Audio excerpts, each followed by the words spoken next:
ஆசைகளும் ஒன்று சேர்ந்தா என்னென்னமோ சாதிக்கலாம், எதை வேணா சாகடிக்கலாம். நியூஸ் சேனல்களில் எப்போ பாரு வேறு செய்தியே இல்லாத மாதிரி எலெக்ஷன் செய்தியாகவே ஓடுவே, என்னவா இருக்கும்னு உங்களுக்கு தோணியிருக்கலாம். இது எலெக்ஷன் சீசன், அப்படித்தான் இருக்குன்னு உங்களுக்கு நீங்களே சமாதானம் சொல்லியிருப்பீங்க. ஆனால் அங்கே தான் நீங்கள் தப்பு பண்ணுறீங்க. நீங்கள் பார்க்குற அந்த ஒவ்வொரு நியூஸ்க்கு பின்னாடியும் பல லட்சம் ரூபாய் கருப்பு பணம் ஒளிஞ்சிருக்குன்னு சொன்னால் நம்புவீங்களா? அட ஆமாங்க, இப்போது நியூஸ் சேனல்கள் காட்டில் பணமழையாக பெய்யுது. அதுவும் அட மழையாக கருப்பு பணமாக கொட்டி தீர்த்துக்கிட்டு இருக்கு. அது எப்படிங்கிற சீக்ரெட் ஆப்ரேஷனை தான் இன்னைக்கு நம்ம டீகோட் பண்ண போகிறோம். கண்ணுக்கு முன்னாடி தெரியறது எல்லாமே உண்மை இல்லை பேட்டி.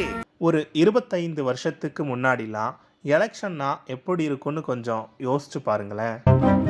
அந்த காலம் அது அது அது அது முச்சந்தியில் 50-60 அடி உயரத்துக்கு பிரம்மாண்டமாக கட் அவுட் வைப்பாங்க.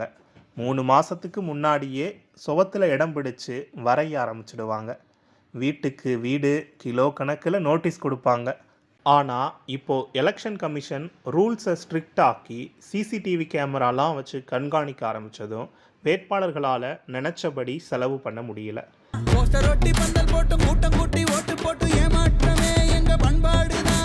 போஸ்டர் ஒட்டக்கூடாது, சுவத்தில் எழுதக்கூடாது, அப்புறம் எப்படி தான் மக்களை ரீச் பண்ணுறதுன்னு வேட்பாளர்கள்லாம் தவிச்சு போயிட்டாங்க. அப்போது ஹீரோ மாதிரி கை கொடுத்தது தான் இந்த 24 மணி நேர நியூஸ் சேனல்கள். எது இந்த உடனுக்குடன் செய்திகளை சொல்கிற சேனலா? போப்பா, இருக்காதுன்னு சொல்கிறீங்களா?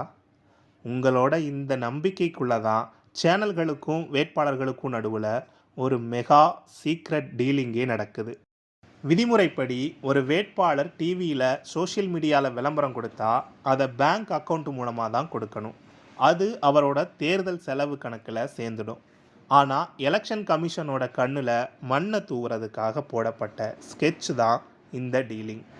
ஸ்கெட்ச் பண்ணா ஸ்கெட்ச் மிஸ் ஆகாது. கணக்கில் வராத 15 லட்சம் ரூபாய் கருப்பு பணத்தை சேனலுக்கு பெட்டியாக கொடுத்துடணும். அவ்வளவுதான், டீல் ஓகே. இந்த 15 லட்சம் ரூபாயை கொடுத்தா வேட்பாளருக்கு என்ன கிடைக்கும் தெரியுமா? அந்த தொகுதியில் இருக்கிற டிவி ரிப்போர்ட்டருக்கு மேலிடத்திலிருந்து ஆர்டர் போயிடும். கேமராவை தூக்கிட்டு வேட்பாளர் பின்னாடியே அலையணும்னு. டெய்லி டிவியில் அந்த வேட்பாளருக்கு குறைஞ்சது 5 நியூஸ் கேரண்டி. முக்கிய பிரமுகர்களுக்கு சால்வை போடுறது, தெரு தெருவாக கும்பிடு போட்டு ஓட்டு கேட்குறது, குழந்தைகளை தூக்கி கொஞ்சுறது, மூக்க சிந்தி விடுறது, வேட்பாளர் காலையில் வாக்கிங் போகிறது, ரோட்டில் நின்று டீ குடிக்கிறது, இளநீர் குடிக்கிறது, ஜட்டி துவைக்கிறது, ஏன் கேம்பெயினுக்கு வர்ற விஐபிக்கள் உட்காந்து ஃப்ரைட் ரைஸ் சமைக்கிறது வரைக்கும் எல்லாத்தையுமே பிரேக்கிங் நியூஸ் மாதிரி போடுவாங்க. சும்மா ரஃப்பாக கணக்கு போட்டு பாருங்கள். ஒரு டிவி சேனல் தமிழ்நாட்டில் இருக்கிற ஒரு 100 வேட்பாளர்கள்கிட்ட தலா 15 லட்சம் வாங்கினா அசால்ட்டாக 15 கோடி ரூபாய் வசூல். இது அத்தனையும் எந்த கணக்குலையும் வராத தூய்மையான கருப்பு பணம். லட்சக்கணக்கில் சம்பாதிக்கிறவங்க அதில் கவர்மெண்ட்டுக்கு 30% வரியாக கட்டணும். வரி கட்டாமல் தப்பிக்கிறதுக்காக வர வருமானத்தை மறைச்சா அது கருப்பு பணம். இது மட்டும் இல்லாமல் தொகுதி நிலவரம்ங்கிற பேரில் இந்த வேட்பாளருக்கு தான் வெற்றி வாய்ப்பு அதிகம்னு பில்டப் கொடுத்து நியூஸ் போட்டால் அதுக்கு தனி ரேட். டிவியில் வந்ததும் அந்த வீடியோவை கட் பண்ணி சேனலோட சோஷியல் மீடியா பேஜ்லேயும் போட்டுடுவாங்க. இதை வேட்பாளரோட ஐடி விங் எடுத்து வாட்ஸ்அப்பில் வைரல் பண்ணிடுவாங்க. இதுக்கு சரியான பேர் தான் பெய்டு நியூஸ். சார், இப்ப நாங்க பண்ற பர்சனாலிட்டி பிராண்டிங் ஒரு கிளினிக்கல் ப்ராசஸ். பிளாக் மணியை ஒயிட் மணியா மாத்திர மாதிரி பிரேக்கிங் நியூஸ்ல அட்லீஸ்ட் வாரத்துக்கு ஒரு தடவையாவது எங்க சேனல்ல வந்துருவீங்க. அதுக்கேற்ற மாதிரி சில சம்பவங்களை நாங்களே ஸ்கிரிப்ட் பண்ணுவோம். இது எங்களோட பினாமி மீடியாஸ்லயும் வெப்சைட்ஸ்லயும் பிரதிபலிக்கும். அப்புறம் உங்க இமேஜ் எங்கேயோ டாப்ல எகிரிடும் சார். ஓகே தம்பி, நான் சரண்டர். என்ன எவ்வளவு தூக்கி விட முடியுமோ அவ்வளவு தூக்கி விடுற, அவ்வளவுக்கும் பெட்டி வந்துட்டே இருக்கும். நம்ம ஊர் தி ஹிந்து மாதிரியான ஆங்கில நாளிதழ் மற்றும் சில பொறுப்பான ஊடகங்கள் இந்த பெய்டு நியூஸ்லாம் மக்களை ஏமாத்துற வேலைன்னு தொடர்ந்து சொல்லிட்டு தான் இருக்காங்க. ஆனால் இந்த சேனல்கள் அதை காதுலையே வாங்கிக்கிறது இல்லை. நான் மேஜிக் பண்ற ஒரு செகண்ட்ல எல்லாத்தையும் மாத்திட்டியா? கில்லாடியா நீ? தயா மீடியா பவுரு. இன்னொரு சோகமான விஷயம் என்னன்னா, வெயிலில் கேமராவை தூக்கிட்டு அலைகிற அந்த நிருபர்களுக்கு இந்த பல கோடி ரூபாய் டீலிங்கில் ஒரு பைசா கூட கிடைக்காது. அவங்களுக்கு எப்பவும் போல அதே மாச சம்பளம் தான். இந்த டீலை பேசி முடிக்கிறது எல்லாமே ஏசியில் உட்கார்ந்துருக்கிற மேலிடத்தாட்கள் தான். டிவியில் வர்ற செய்திகள் எல்லாம் உண்மைன்னு நம்பின காலம் ஒன்று இருந்துச்சு.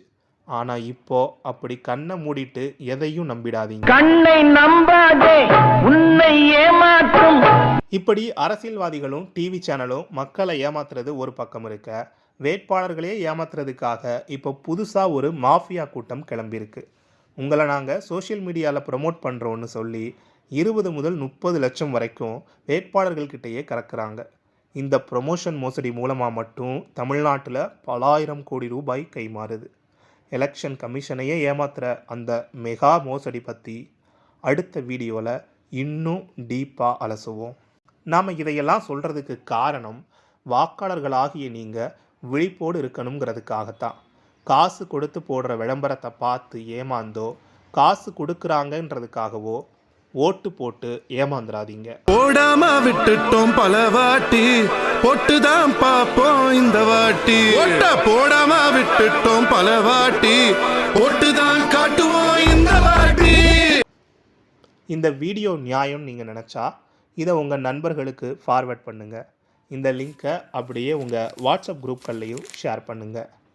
நல்ல விஷயங்கள் 4 பேருக்கு போய் சேரட்டும். மறக்காமல் நம்ம தழல் நியூஸ் சேனலை சப்ஸ்கிரைப் பண்ணுங்கள். இது போல் பல அரிய தகவல்களோட அடுத்த வீடியோவில் சந்திக்கலாம். நன்றி. மீடியாவால் எத்தனையோ மாற்றங்கள் நடந்திருக்கு, எவ்வளோ விழிப்புணர்வு கிடைச்சிருக்கு. ஆனால் அதே மீடியாவோட இன்னொரு பக்கத்தை நினச்சி பார்க்கும்போது ரொம்ப வருத்தமாக இருக்குது.